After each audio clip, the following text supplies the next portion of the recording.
Hello, and welcome to the Nice..ELAN OS Wi-Fi Settings and Access Point Mode presentation. My name is Jonathan Ray, and I'm going to be walking you through how to set your controller onto a Wi-Fi network or utilize its access point mode. To begin, we're first going to navigate to Configurator version 2 from our Management Cloud software. Then we will navigate over to our network on our controller. I would like to point your attention to this section here that shows Wi-Fi mode. By default, it's turned off. That means we're not using Wi-Fi. So if you're using an SC350 that comes with a Wi-Fi antenna in the box, I would recommend screwing that guy on. Or if you're using an SC150, the antenna is internal to the unit. If I go to Wi-Fi mode, I can see I have off, station, and access point. So off just means I'm not using Wi-Fi.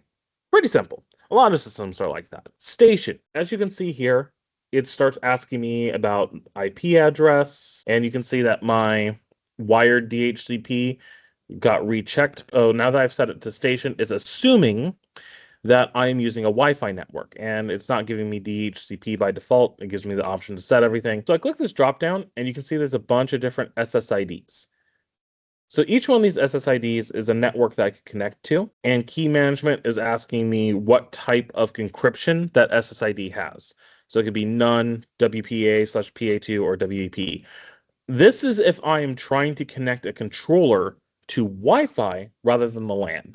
This is something that you can do if you don't have access to a LAN. Usually your primary controller will have access to a LAN connection, because it's going to be in your rack. If it doesn't, or if you're using an extender controller perhaps in a room, you can put the controller on Wi-Fi instead of connecting it to a LAN connection. For performance, for best connection sake, I recommend using a LAN, but this is here in case you are incapable of doing so. Now, you might have noticed there is a third option here in Wi-Fi mode, access point. I'll go ahead and uncheck that again. So here in access point, I have a channel, an IP address, and what this is doing is instead of using my Wi-Fi antenna to connect the controller to the Wi-Fi, it is instead creating a hidden SSID to connect one remote to the controller. It is any of our remotes, and it's only one of them at a time. So if you have more than one remote, you would need more than one controller to use this feature, or you could use this feature with one remote and put the rest on the main network.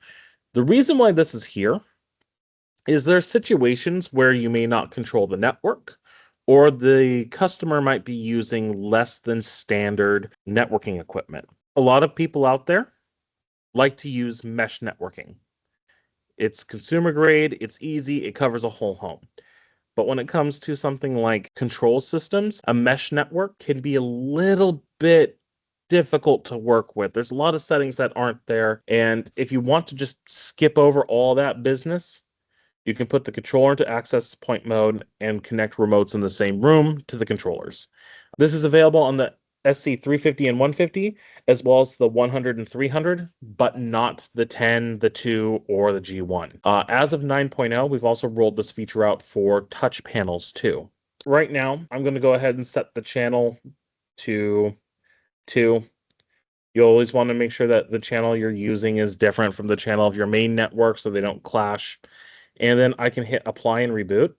And once I do this, see that pin code that generated right there? That AP pin is specifically for an HR40 to connect to the controller. So when you are going through the Wi-Fi settings for an HR40, you uncheck auto start, you hit configure, and you go to the network settings. Instead of connecting to any of the networks you see, there's an AP pin button.